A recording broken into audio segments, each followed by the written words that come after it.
Hi my families, இந்த video முழுசாக பாருங்கள். ஏன்னா நிறைய நான் தான் எடிட் பண்ணியிருக்கேன். எடிட்டிங் எஃபெக்ட் எப்படி இருக்குன்னு மறக்காமல் சொல்லுங்கள். கிட்டத்தட்ட 3 மாதமாக போகலான்னு கேட்டுட்டு இருந்த கோயிலுக்கு இன்றைக்கி தான் சாமியை வர சொல்லி உத்தரவு கொடுத்துருக்கும் போல்.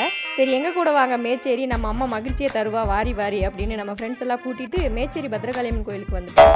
நாங்கள் ஒரு 3 ஃபேமிலிஸ் போயிருந்தோம். போனதும் சாமிக்கு பூ விளக்கெல்லாம் வாங்கிட்டு குடும்ப தலைவிங்க நாங்கள் எல்லாம் விளக்க போட்டு பக்தி பரவசமாயிட்டோம். இவங்க என்னடான்னா வெயிலில் காய விட்டுட்டோமேனு முடிச்சுட்டு கிடந்தாங்க. சரின்னு உள்ளே போய் பார்த்தா ஊர் சனமே இங்கே தாங்க இருக்குது. ஆடி 18னோ சும்மாவா. இதையெல்லாம் தாண்டி அம்மனை பார்த்தா உடம்பே சிலுத்துருச்சுங்க. என்ன ஒரு அழகு. சாமி கும்பிட்டுட்டு வெளியே வந்தால் தலையெல்லாம் சுற்றுது. என்னடான்னு பார்த்தா பசி. சாமி கும்பிட்ற வரைக்கும் தெரியல. அடிச்சு பிடிச்சி க்யூவில் நின்று பொங்கலும் புளியோதரை வாங்கிட்டு எல்லாம் ஷேர் பண்ணி திருப்தியாக சாப்பிட்டோம். அங்கே முடிச்ச கையோட அடுத்து நம்ம பார்க்க போனது தான் குண்டல்பட்டி முனியப்பனை. இந்த கோயிலை பற்றி நம்ம ஆல்ரெடி வீடியோ போட்டிருக்கோம், அதனால் பெருசாக சொல்ல வேண்டியதில்லை. சரி நேரமாக வீட்டுக்கு போயிட்டு கறி கஞ்சி செஞ்சு சாப்பிட்லான்னு பார்த்தா வர வழியெல்லாம் ஒரே மலைங்க.